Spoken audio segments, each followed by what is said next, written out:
So here we're outside in the vegetable plot, and one of the things we're going to look at first of all is different types of support for different types of beans. Very popular to grow runner beans, broad beans, French beans and peas, but they're all quite different, and we're just going to have a quick look at the different ways that you need to plant them and support them. So starting with runner beans grow really tall, so you can see I've got some very tall sticks up here, and they will grow right up to the very top. So when you're planting runner beans, make sure that you have something tall for them to grow up. You might not want to use these are just off cuttings. If you like things tidy, use bean poles and make a neat little wigwam.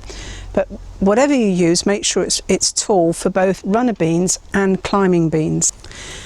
So runner beans are self-clinging, so they will climb and wind around bean poles, as will the French beans.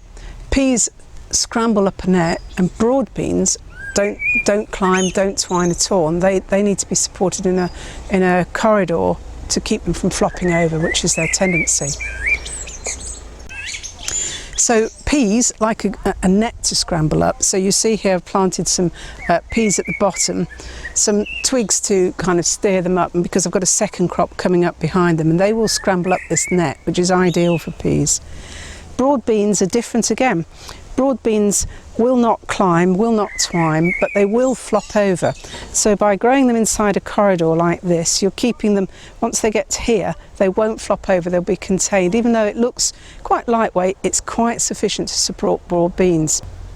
So each has a different requirement, which you just need to bear in mind when you're planting them, so you make sure you get the right sort of supports in place for the right sorts of beans. We're just going to take a little look at strawberries next.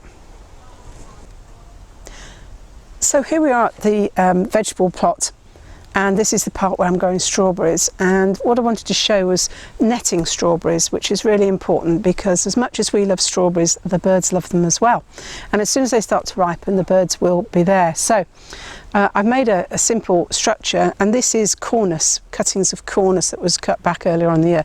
Cornice is really good for making different types of plant supports because it's very pliable, you can bend it, tie it round, and I've covered it with a net, and that should be sufficient to keep the birds off. There are a lot of flowers, which means we're going to get a lot of lovely strawberries, but there was also quite a lot of leaves, and they will cut out lines.